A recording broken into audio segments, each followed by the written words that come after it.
Salam alaikum. Bonjour à toutes et à tous. Très heureux de vous revoir encore une fois sur la page Facebook de Qara Iftar pour une nouvelle séance. Donc nous comptons 10 séances jusqu'à maintenant sous le confinement. J'espère que cette période se passe plutôt bien pour vous et pour vos familles. Et nous allons aujourd'hui continuer à parler de l'impôt sur le revenu sur le volet des revenus professionnels.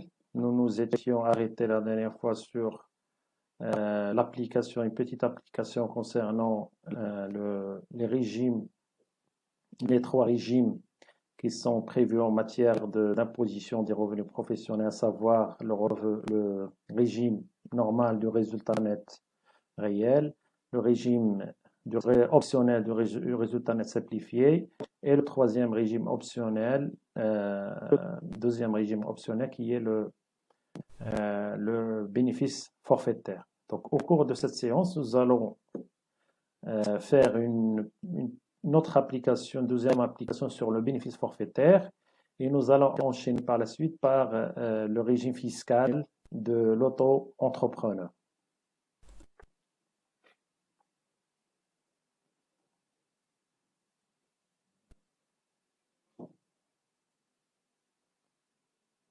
Donc voilà, donc ici donc on explique comment est appréhendé le régime du bénéfice forfaitaire, comment on calcule le bénéfice forfaitaire et le bénéfice minimum, et par la suite il faudrait les comparer pour décider du montant le plus élevé et le prendre en considération pour la base imposable.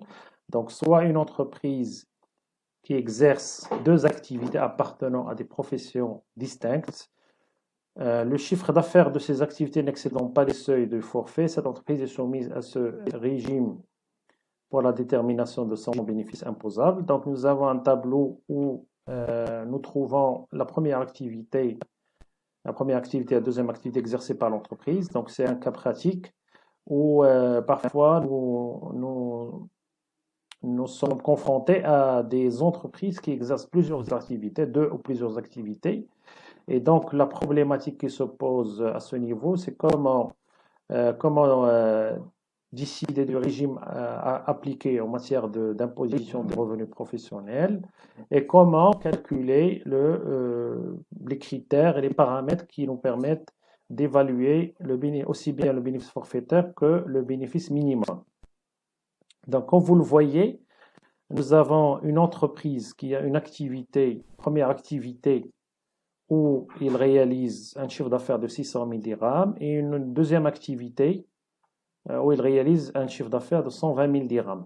Donc l'exemple type, c'est quand on a une entreprise qui a une activité commerciale et une seconde activité qui est de prestation de services.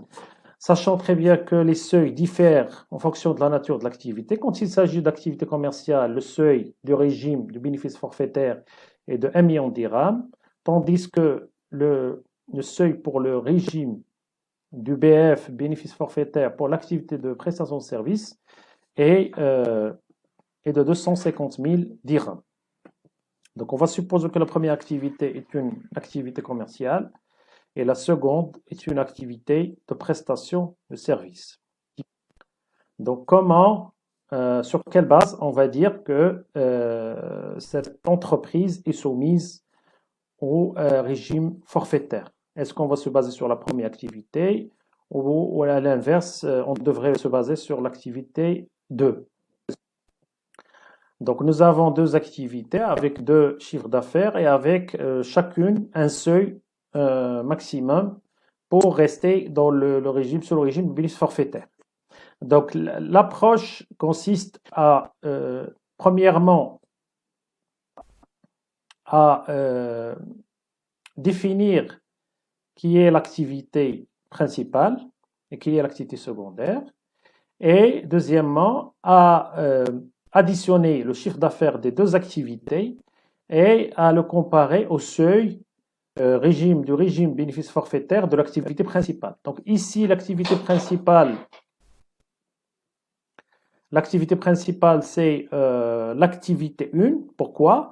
Parce que son chiffre d'affaires par rapport au seuil du régime bénéfice forfaitaire dépasse, donc en pourcentage, dépasse le pourcentage du chiffre d'affaires par rapport au seuil de régime bénéfice forfaitaire de la deuxième activité. Donc ici, 600 000, l'activité 1, 600 000 sur 1 million, donc ce qui nous donne 60%, alors que le poids de l'activité 2 par rapport au seuil de régime bénéfice forfaitaire n'est que de 120 000 sur 250 000, donc ça va nous donner quelque chose comme 48%. Donc l'activité, finalement, l'activité principale, c'est l'activité 1.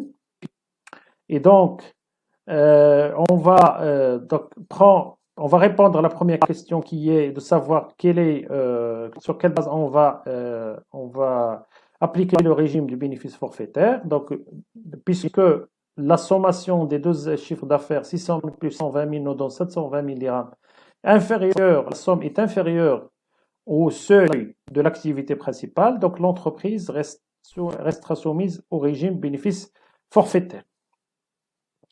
D'autant plus que la sommation, le montant total des deux chiffres d'affaires pour les deux activités ne dépasse pas le seuil de l'activité principale, qui est de 1 million de dirhams. Donc maintenant, on va s'atteler à calculer le bénéfice forfaitaire, d'une part, et le bénéfice minimum, d'autre part. Donc le bénéfice forfaitaire, donc la dernière fois on en a parlé, c'est quoi? C'est le chiffre d'affaires fois le coefficient qui est appliqué. Donc le coefficient, on le prend du tableau prévu à cet effet. Donc le tableau dont on a parlé la dernière fois, qu'on le trouve vers la fin du Code général des impôts. Le tableau des coefficients bénéfices forfaitaires applicables en matière d'IR sur les revenus professionnels. Et donc, pour activité 1, on suppose que le coefficient est de 20%, alors que l'activité 2, le coefficient est de 15%. La valeur locative, c'est un paramètre aussi important pour calculer le bénéfice minimum. Et le coefficient de la valeur locative également, qui est un coefficient déterminé par l'inspecteur, et aussi le deuxième paramètre nécessaire pour évaluer le bénéfice minimum. Donc, dans ce tableau-là, on retrouve les éléments dont on a parlé. Donc, on calcule le bénéfice forfaitaire 120 000 dirhams pour l'activité 1 et 18 000 dirhams pour l'activité 2. 120 000 dirhams, c'est comment on l'a calculé? Donc, c'est le chiffre d'affaires fois le coefficient de bénéfice forfaitaire. Et 18 000, c'est le chiffre d'affaires de l'activité 2, 120 000 fois le coefficient de bénéfice forfaitaire de 15%, donc 18 000 dirhams. La sommation donc, totale bénéfice forfaitaire pour l'ensemble des activités exercées par cette entreprise est de 138 000 dirhams. Tandis que le bénéfice minimum, on le calcule de la manière suivante. Donc, valeur locative, le qiyma al-kara'iyya sanawiya, valeur locative annuelle, estimée toujours par l'administration fiscale, fois le coefficient de la valeur locative qui, comme on l'a dit la dernière fois, varie entre 0,5 et 10 et qui dépend de l'importance de l'établissement concerné, l'importance du local, de l'achalandage, du niveau d'activité. Donc, autant de paramètres que l'inspecteur doit prendre en considération pour évaluer donner un coefficient en fonction de ces paramètres.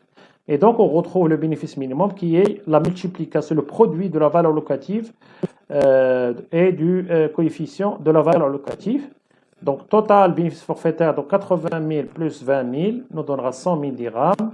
Et sur cette base, on va pouvoir évaluer la base imposable.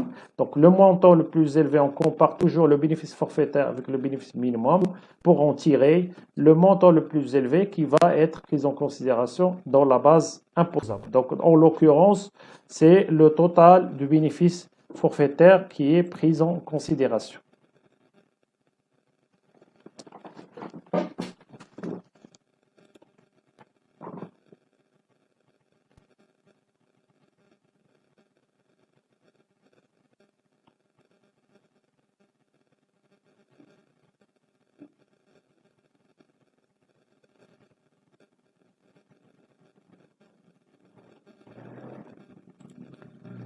Donc après, qu'est-ce qu'on fait? Donc on a la base imposable qui est le bénéfice, pour ce cas c'est le bénéfice forfaitaire, donc 138 000 dirhams. On y ajoute les produits exceptionnels non courants, cession matérielle, les indemnités reçues, etc. Et on retrouve la base imposable à laquelle on va appliquer l'IR pour calculer le montant de l'impôt dû. Je rappelle que pour les revenus professionnels, on va pouvoir faire un cas sur le régime résultat net réel. Donc la prochaine fois, on va pouvoir le faire et le corriger en ligne. Donc maintenant, ce que je vous propose, c'est de passer au régime spécifique de l'auto-entrepreneur. Donc, le régime d'auto-entrepreneur, c'est un régime spécifique qui fait partie des revenus professionnels, qui a été institué par la loi de finances pour l'année 2014 en faveur des personnes physiques exerçant leur activité professionnelle en tant qu'auto-entrepreneur. Donc, auto-entrepreneur en arabe, Muqawil ad-Desi. Donc, ce régime, c'est un régime optionnel. Donc, ce n'est pas un régime obligatoire. Les personnes physiques qui exercent des activités professionnelles à titre individuel, ils peuvent soit s'identifier et être soumises au régime normal des revenus professionnels, donc les trois régimes que nous avons déjà traités, bénéfice forfaitaire, résultat net réel et résultat net simplifié en fonction du chiffre d'affaires, soit opter pour ce régime de l'auto-entrepreneur, comme je l'ai dit, institué par la loi de finances pour l'année 2014, et c'est qui constitue à mon sens une nouveauté et une innovation en droit fiscal. Donc ce régime, comme je l'ai dit, a été institué en 2014, et la loi qui traite du statut d'auto-entrepreneur a été publiée, c'est la loi numéro 114-13, qui a été publiée au bulletin officiel numéro 6344 du 12 mars 2015. Donc un an plus tard, on a eu la loi spécifique au statut de l'auto-entrepreneur, qui bien évidemment aussi bien évoque le statut fiscal que le statut juridique et social de l'auto-entrepreneur. Donc ce statut d'auto-entrepreneur est bien entendu accordé à toute personne physique exerçant à titre individuel une activité industrielle, commerciale ou artisanale ou de prestation de services. Donc le mot d'ordre ici, c'est l'exercice d'une activité professionnelle à titre individuel. Donc auto-entrepreneur, c'est de l'auto-emploi. L'objectif étant premièrement, de permettre aux jeunes de s'auto-employer pour lutter contre le chômage, et deuxièmement, attirer le maximum et pousser le maximum d'entrepreneurs de sortir de l'informel et de se diriger vers le formel, donc du secteur informel vers le secteur formel, s'identifier et payer ne serait-ce que une cotisation spéciale et à l'instar des autres contribuables. Donc, il faut ici noter noter une précision importante, c'est que une personne qui est salariée ne peut pas prétendre, n'est pas éligible, ne sera pas éligible au statut d'auto-entrepreneur, sauf s'il quitte son travail, sa fonction. Au même titre qu'une personne associée ou actionnaire dans une entreprise qui exerce une fonction n'est pas éligible au statut d'auto-entrepreneur. Donc forcément, il faut, pour avoir le statut d'auto-entrepreneur sur le plan théorique, il faut ne pas être ni gérant, ni salarié, ni exercer une fonction salariale. Donc il faut être soit donc un salarié qui veut avoir le statut d'auto-entrepreneur, il faut qu'il quitte son travail. au même titre qu'un gérant, un associé ou un actionnaire qui est gérant d'une société ou d'une entreprise, pour pouvoir bénéficier du statut d'auto-entrepreneur, il faudrait qu'il renonce à sa qualité de gérant. Et cela s'applique également aux, associés gérants de SARL à associés uniques. Donc, pour bénéficier du régime fiscal de l'auto-entrepreneur, il y a une limitation en matière de chiffre d'affaires annuel encaissé. Donc, en matière au niveau du régime d'auto-entrepreneur, on raisonne en termes de chiffre d'affaires annuel encaissé et non pas en chiffre d'affaires, en termes de chiffre d'affaires réalisé aux factures. Ici, le critère, disons, de premier ordre qu'on prend en considération pour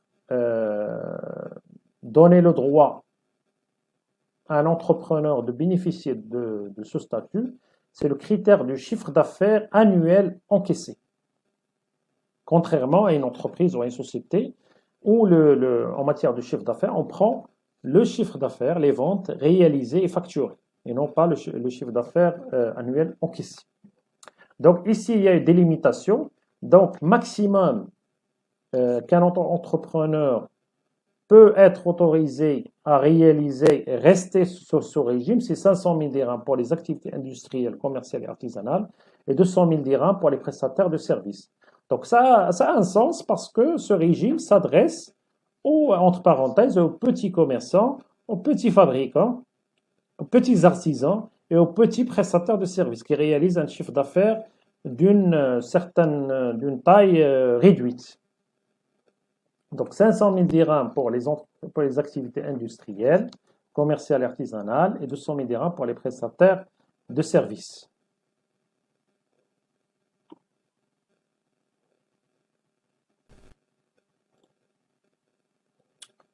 Il faut aussi savoir que ce régime n'est pas ouvert à tout le monde.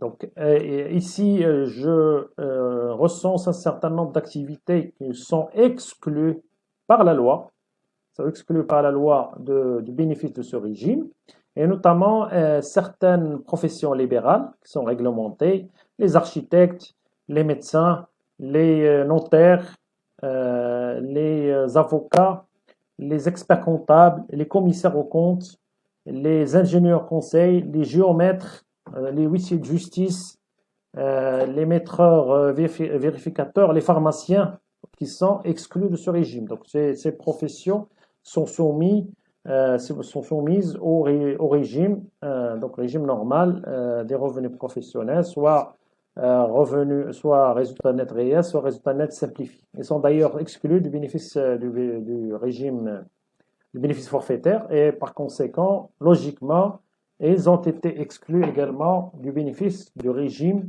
de l'auto-entrepreneur.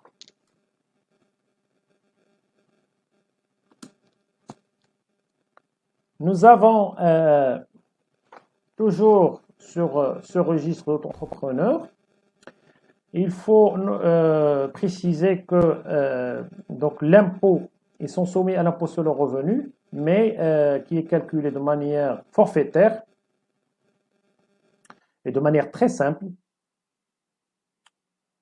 L'IR, l'impôt sur le revenu, est calculé de la manière suivante. Donc, on prend le chiffre d'affaires encaissé. Je le dis et je le redis, c'est le chiffre d'affaires encaissé. Parce que généralement, c'est contribuables qui ont le statut d'auto-entrepreneur. Ils n'ont pas généralement de comptabilité. Et donc, on raisonne en termes de flux financiers. Cash, c'est une comptabilité de caisse. Et donc, la base de calcul de l'impôt, c'est le chiffre d'affaires encaissé qu'on multiplie par l'un des taux suivants. 1% sur ce montant pour les activités commerciales, industrielles et artisanales et 2% sur ce montant pour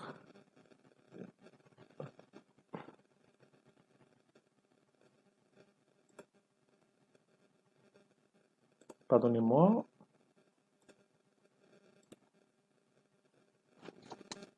Je pense qu'il y a une petite erreur ici. J'ai dû la changer, mais apparemment, excusez-moi, je dois juste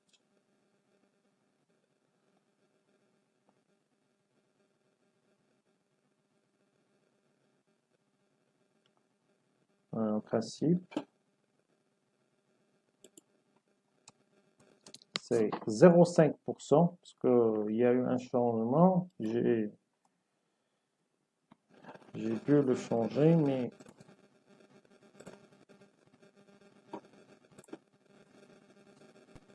pardonnez-moi.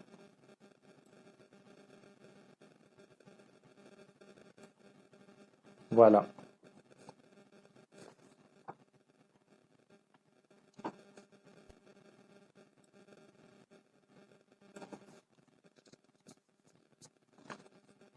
Donc, je disais que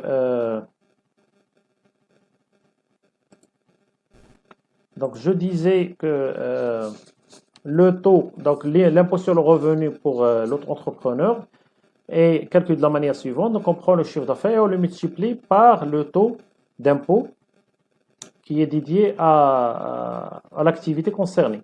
Donc, quand il s'agit d'activité commerciale, industrielle ou artisanale,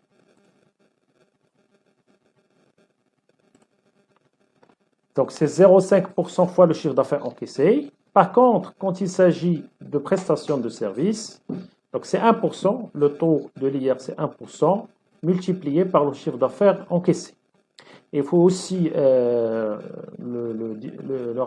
donc dire aussi que ces taux sont libératoires de l'IR. Donc une fois que l'auto-entrepreneur paye l'impôt sur le revenu selon les taux qu'on a évoqués, il est libéré de faire toute autre déclaration et il est libéré également de payer tout autre impôt au titre de cette activité. C'est pour ça qu'on parle de taux libératoire.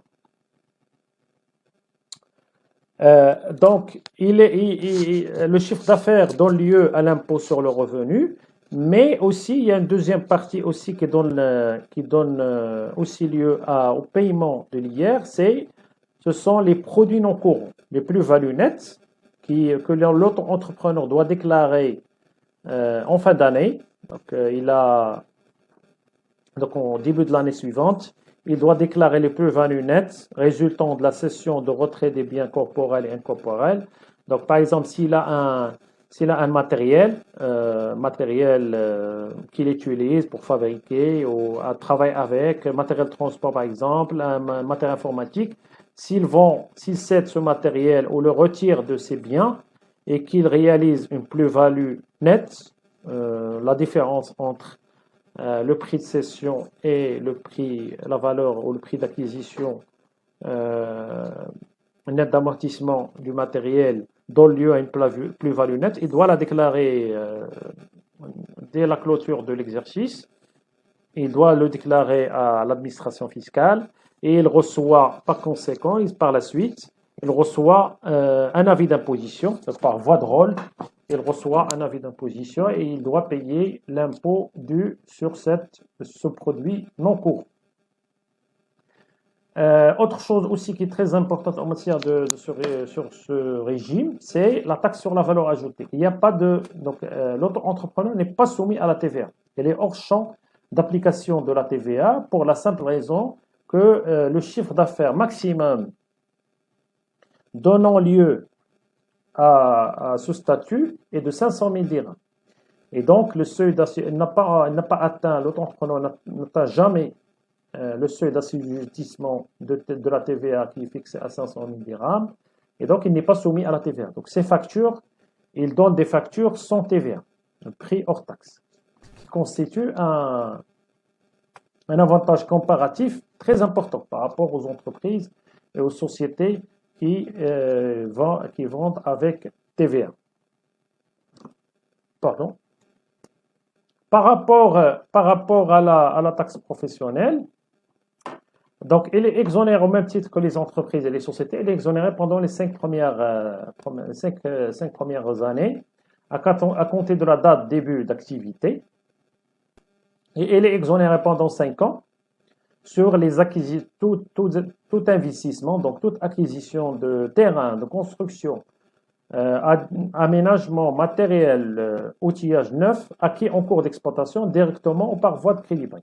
Donc à chaque fois qu'il acquiert un matériel, ou à chaque fois qu'il fait un investissement, soit financé par fonds propres, soit financé par crédit bail, il bénéficie de 5 ans d'exonération à compter de la date d'acquisition, au même titre que les entreprises et les sociétés dans un cadre normal.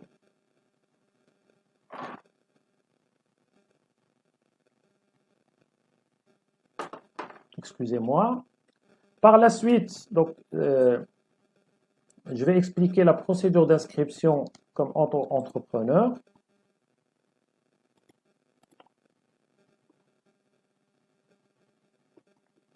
Donc, comment se passe l'inscription sur le registre national, parce qu'il y a un registre national de l'auto-entrepreneur qui a été institué par la loi qu'on a donc 2015, la loi 114-13. Donc, c'est simple.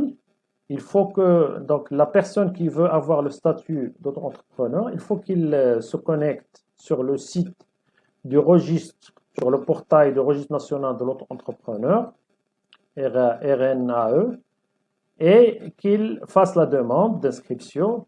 Donc, suite à cela, il peut imprimer, et il peut télécharger, imprimer la demande électronique qu'il doit signer, l'accompagner de la copie de sa carte d'identité nationale et de sa photo.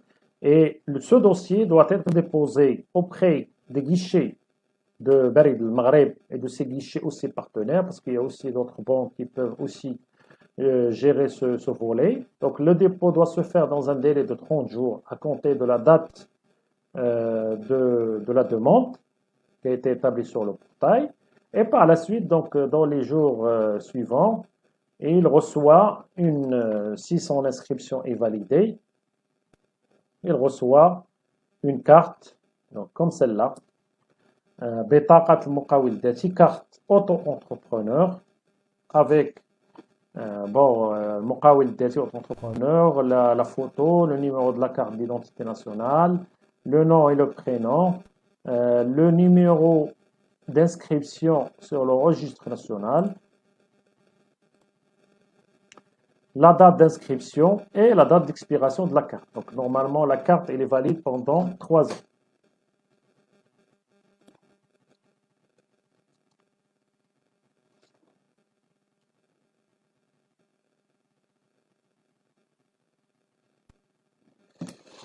Ensuite, ce qu'il faut dire aussi par rapport à ce régime spécifique, c'est que l'auto-entrepreneur doit faire il est tenu de faire un certain nombre de déclarations, et notamment 2 déclarations. Donc, déclaration de chiffre d'affaires qu'il doit faire trimestriellement, donc dans le mois, avant la fin du mois qui suit, chaque trimestre. Donc, premier trimestre avant fin avril, deuxième trimestre, c'est avant fin juillet. Troisième trimestre, c'est avant fin octobre. Et quatrième trimestre, avant fin janvier de l'année suivante.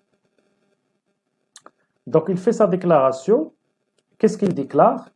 Donc, il déclare son chiffre d'affaires. Ok, c'est ce qu'il a empoché comme recette au titre de son activité commerciale ou prestation de services ou fabrication industrielle. Et il paye au même titre. Donc, en même temps, il paye simultanément, il paye l'impôt dû, donc 0,5% pour l'activité commerciale, industrielle, artisanale, et 1%, donc 0,5% pour la première activité et 1% pour l'activité de prestation de service.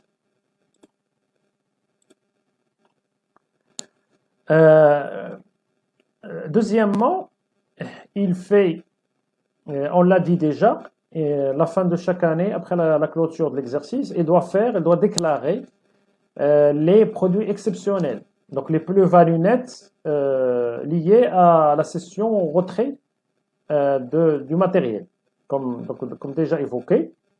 Et troisièmement, il doit faire sa déclaration de cessation, transformation d'entreprise. Donc, à chaque fois qu'il y a un événement qui change la forme juridique ou qui touche l'activité, ou qui touche le fonds de commerce, il doit faire sa déclaration, il doit informer l'administration fiscale.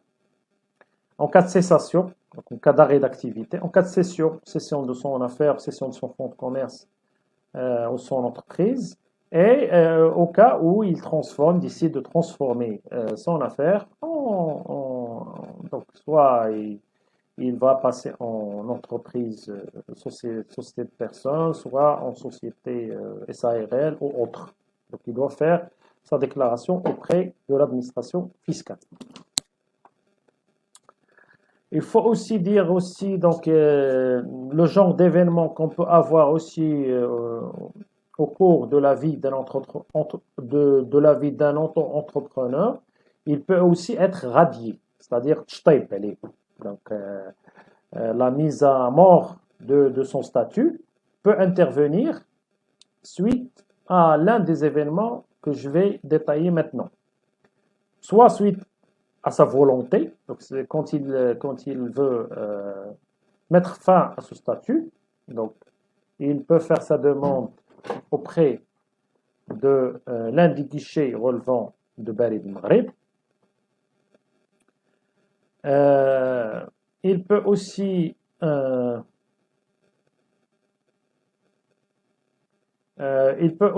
donc être radié, il est aussi radié suite à la transformation à un autre statut au régime, donc à sa mutation, sa passation d'un régime vers un autre, ou à la transformation de son affaire en une autre forme juridique. Donc cela dépend toujours de sa volonté, comme ça peut aussi découler d'un événement extérieur, qui ne dépend pas de sa volonté, qui est indépendant de sa volonté. Donc en cas ici, en cas de non-déclaration de chiffre d'affaires, ça dépend toujours de sa volonté. Déclaration de chiffre d'affaires nul. Ça peut dépendre comme ça peut ne pas dépendre de son volonté. Donc, s'il déclare néant donc, sur 2 ans, donc la première année d'inscription plus la deuxième année d'inscription, il est radié d'office. Quand il ne déclare pas, pendant 2 ans, il est radié d'office également. Il peut aussi être radié suite à une décision judiciaire de radiation, ayant un titre exécutoire. Donc, suite à une décision, s'il est par exemple en conflit, un litige avec un client, un fournisseur ou un partenaire, ou avec l'administration, et que la justice décide sa radiation. Donc, il est radié systématiquement. En cas de non-versement des cotisations sociales et fiscales pendant une année, s'il ne paye pas les impôts, taxes et les cotisations sociales pendant une année, il est radié d'office. Et le dernier cas, c'est en cas de déclaration de chiffre d'affaires dépassant le seuil fixé pendant 2 années consécutives. Ça veut dire quoi? Ça veut dire que s'il dépasse l'un des seuils, quand il est sur le premier compartiment d'activité commerciale, industrielle, artisanale, s'il dépasse un chiffre d'affaires de 500 000 dirhams, pendant 2 ans, 2 ans successifs, il est radié d'office. L'autre cas, c'est quand il est prestataire de services et qu'il dépasse 200 000 dirhams pendant 2 années consécutives. Il est radié également d'office. Donc il passe, quand il est radié du registre de l'auto-entrepreneur, il va passer sous la casquette des régimes normaux des revenus professionnels. Donc bénéfice forfaitaire, résultat net simplifié. Donc il doit s'identifier auprès de l'administration fiscale et opter pour l'un des régimes. Donc soit le régime, il va être soumise de manière systématique au régime normal qui est le régime résultat net réel. Sinon, il peut opter soit pour le régime bénéfice forfaitaire, soit pour le régime du résultat net simplifié.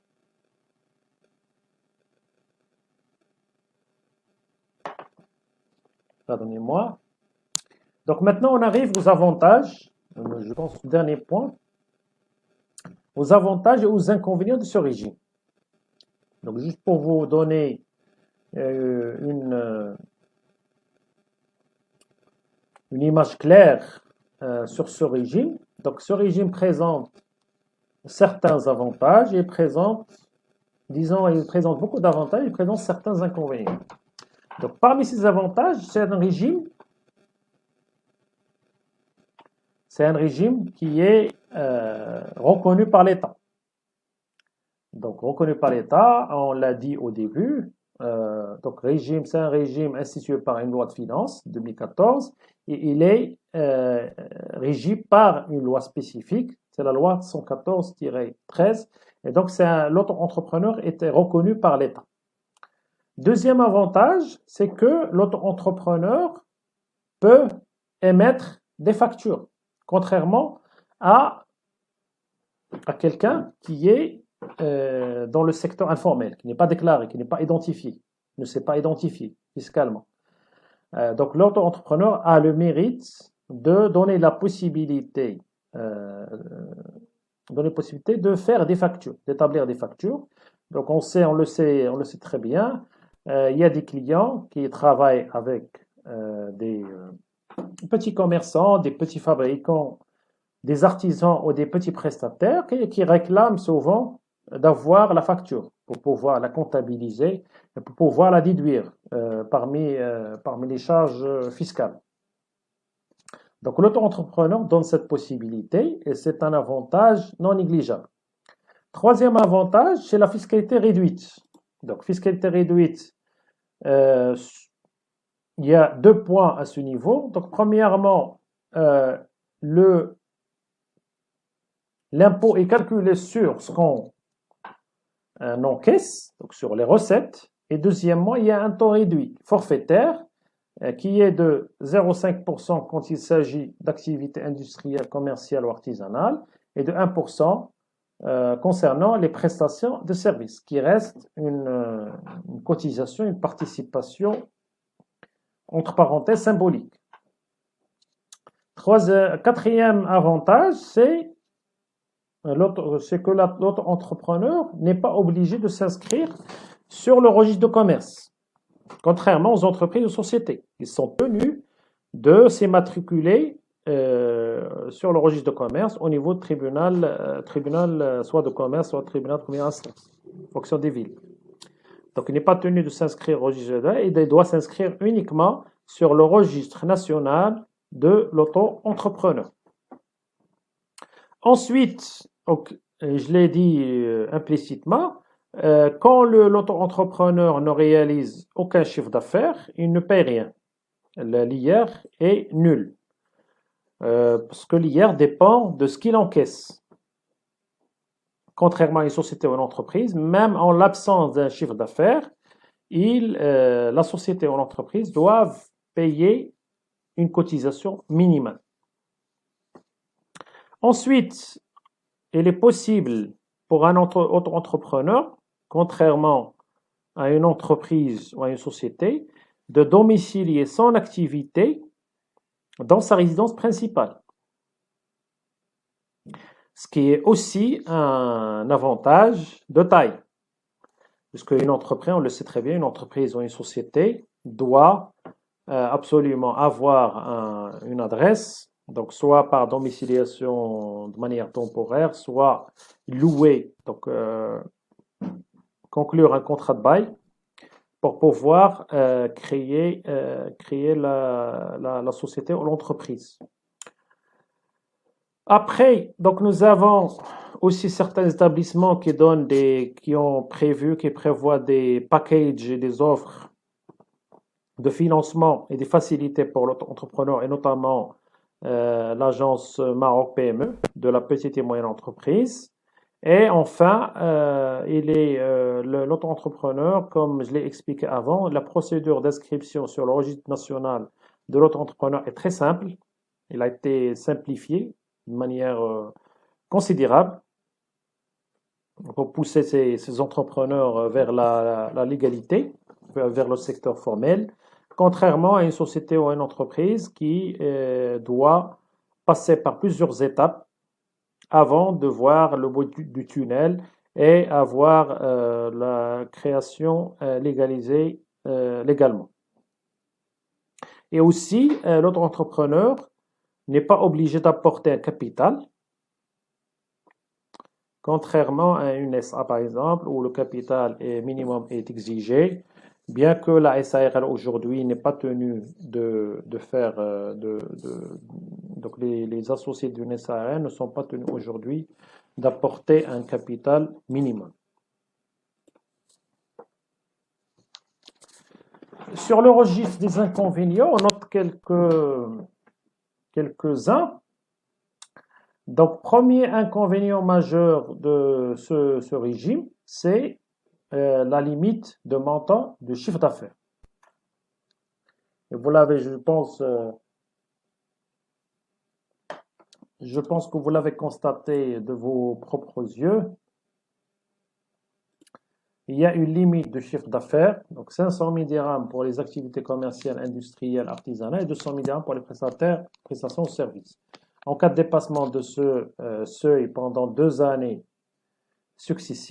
consécutives, l'auto-entrepreneur est radié de ce régime et il doit par conséquent s'identifier et passer et basculer vers les régimes normaux des revenus professionnels, donc bénéfices forfaitaires, résultat net simplifié ou résultat net réel. Le deuxième inconvénient majeur, c'est la non-possibilité de récupérer la TVA. L'auto-entrepreneur ne peut pas récupérer la TVA payée aux fournisseurs sur les dépenses, les achats et les immobilisations. Donc, contrairement à une société dans un cadre normal qui facture la TVA, qui est productrice de TVA et qui récupère également la TVA sur les achats et les immobilisations. L'auto-entrepreneur n'est pas producteur fiscalement. Et la règle en matière de TVA, c'est que la règle générale, c'est pour pouvoir récupérer la TVA, il faut être producteur fiscal. Il faut collecter la TVA pour pouvoir déduire la TVA, collecter la TVA sur les ventes, sur les recettes, pour pouvoir déduire la TVA payée sur les achats et les immobilisations. Donc, par conséquent, la marge réalisée par l'auto-entrepreneur se trouve négativement affectée par la TVA non récupérable qui devient dans ce cas une charge. Responsabilité juridique non limitée, il s'agit d'une personne physique. Donc, toute personne physique a une responsabilité juridique et toute entreprise individuelle de manière générale a une responsabilité juridique non limitée, contrairement à une société à responsabilité limitée ou à une société anonyme où la responsabilité des associés est limitée aux apports effectués. Donc, ici, l'auto-entrepreneur est indéfiniment responsable, même sur ses biens personnels, parce que le patrimoine personnel, le patrimoine professionnel sont mixés et sont, disons, appréhendés dans leur ensemble quand il y a un problème de responsabilité.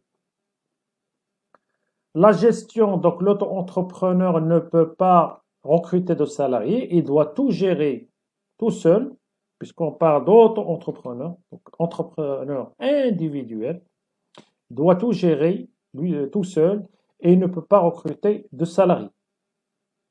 Par contre, il peut, pour y remédier, il peut sous-traiter à un autre auto-entrepreneur une partie de son activité ou du travail effectué.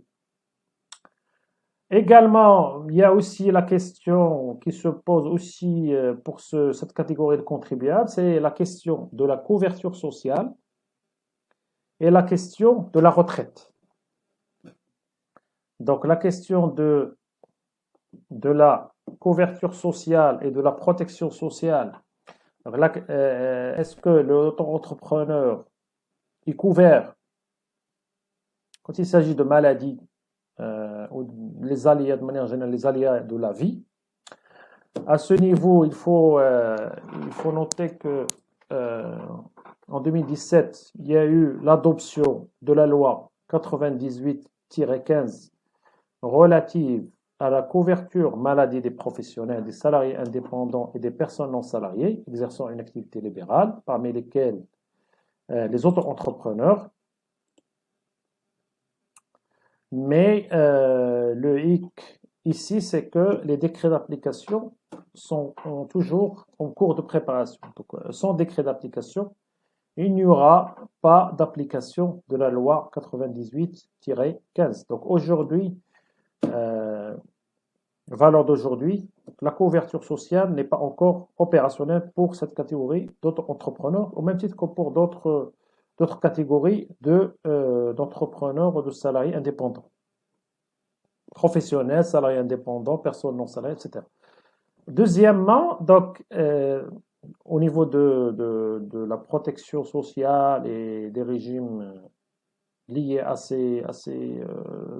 aux auto-entrepreneurs, donc le régime de retraite, également la même remarque s'applique. Donc la loi 99-15 relative au régime de retraite des professionnels, des salariés indépendants et des personnes a été adoptée, dont les auto-entrepreneurs, a été adoptée par le Parlement également, je pense en 2017, si ma mémoire est bonne.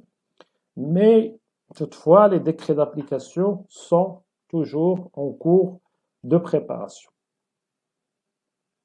Et dernière chose, c'est que donc pour l'adhésion au statut d'auto-entrepreneur et gestion de dossier, il y a un portail dédié donc, qui est le registre national, que vous voyez en bas de ce slide. Et donc si vous voulez avoir plus d'informations sur ce régime, il y a un site dédié, donc ae.gov.ma, que vous pouvez consulter quand vous avez un moment.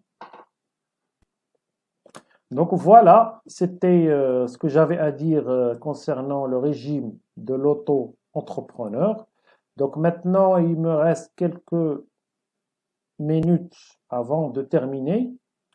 Donc je vais m'atteler à voir s'il y a des questions sur la page des commentaires Facebook de Qraya Ftar. Donc Abdelaziz Toursini, bonjour, bonjour. Khaoula Nisfiou, bonjour. Fatima Zahra Saber, bonjour également. Omeïman Yatim, bonjour. Fatima Zahra Saber pose la question, bonjour, s'il vous plaît, ce live sera enregistré ou non? Oui, il sera enregistré. Il sera mis en ligne par l'équipe qui gère la page Facebook. Il sera mis en ligne sur YouTube, principe d'ici demain, si tout va bien. Donc, Sarah Belhamadi, bonjour, bonjour, merci. Safa, d'accord. Tariq Qaidi, bonjour, monsieur Mouché, notre expert comptable. J'espère que vous allez bien. Est-ce que vous pouvez nous faire des vidéos sur le contrôle fiscal sur place et sur pièce? D'accord. Inch'Allah, j'espère pouvoir avoir le temps, si cette expérience se continue, Inch'Allah, de faire une vidéo sur le contrôle fiscal, qui est une thématique très importante et qui pourrait intéresser bon nombre de gens. Donc voilà, donc je ne trouve pas de questions. N'hésitez pas à me faire part de vos commentaires, de vos questions sur cette page Facebook de Qraya Ftar, également sur YouTube. Donc je répondrai volontiers aux questions posées. Et d'ici là, je vous souhaite bon courage et bonne suite de semaine. Et à la semaine prochaine, Inch'Allah, pendant laquelle on va faire le cas sur le régime des revenus professionnels, notamment résultat net réel. Et on va continuer notre chemin avec, s'il nous reste du temps, on va entamer la deuxième catégorie de revenus, qui sont les revenus agricoles. Donc à la semaine prochaine, bon courage, Allah ya'awnkoum, ma'a salama.